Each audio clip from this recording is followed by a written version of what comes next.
हम सब जानते हैं कि ये इमरान कोई उसूली आदमी नहीं है। इसके पास ना कोई आइन पर चलने का उसूल है, ना जमहूरियत पसंदी इसकी फितरत है। जमहूरियत के हुसूल के लिए और जमहूरियत की बहाली के लिए हमने आग और तूफानों से खेला है, हमने लहू दिया है, हमारे कारकुनान, हमारे लीडर शहीद हुए हैं।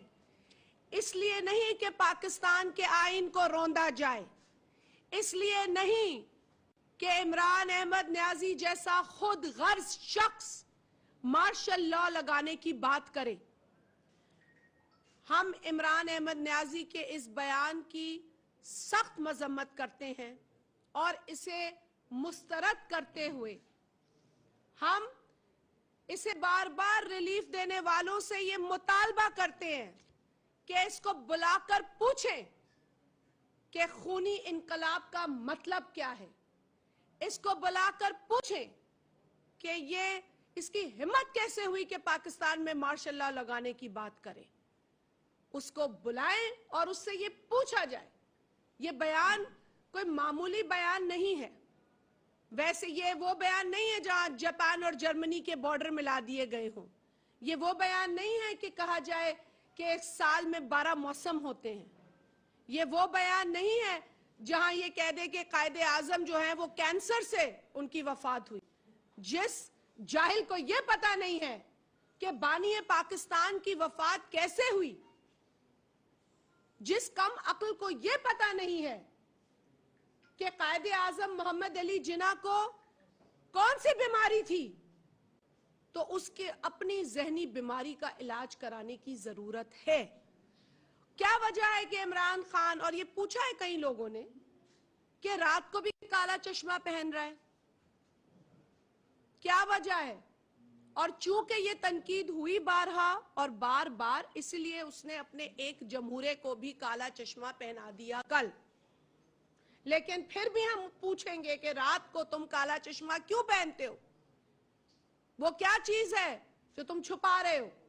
हमें पता है कि हवाई जहाज को हेलीकॉप्टर के मजे आने लगे थे, इसीलिए वो आज भी चाहता है कि वो वजीर आजम बन जाए पाकिस्तान का, ताकि वो बनी गाला से वजीर आजम हाउस जाए हेलीकॉप्टर में।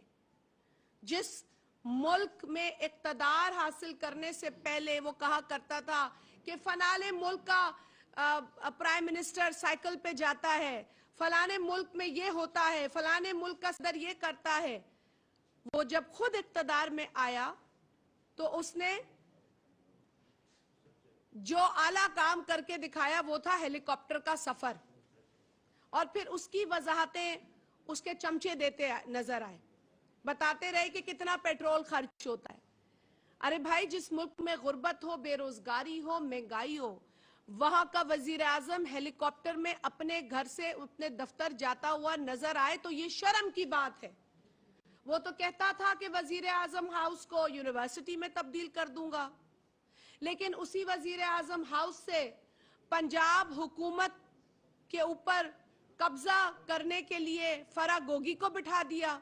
उसी वजीर आजम हाउस से पंजाब हुकूमत की कमाई जो है वो बटोरी जाती रही और हीरे की अंगूठियों की ऑडियो लीक्स भी बाहर आ गईं। तो चस्का सिर्फ इक्तदार का है। इस शख्स को अवाम का कोई गरज नहीं।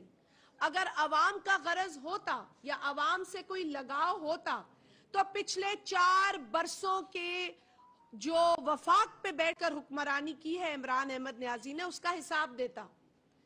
एक लफ्ज नहीं बोलता कि 4 बरसों में क्या हुआ, और बार बार अपने सियासी मुखालफिन को गालियां देता है। घड़ी चोर ये है, बीवी चोर ये है, लेकिन दूसरों को डाकू कहता है। अब इसकी जबान जो है उसका, मैं समझती हूं कि उसके लेवल पर कोई भी जी शऊर, कोई भी जो है तहजीब याफ्ता शख्स इसकी जबान का जवाब नहीं दे सकता, क्योंकि ये जिसे हमारे बड़े सिखाते थे ये लोफर पना है। लोफर पने का जवाब देकर हम खुद कीचड़ में पत्थर फेंकेंगे। ये हमें बड़े ने सिखाया है कि किसी बदजबान शख्स का जवाब देकर आप खुद कीचड़ में पत्थर फेंकेंगे और वो कीचड़ आप पर आएगा।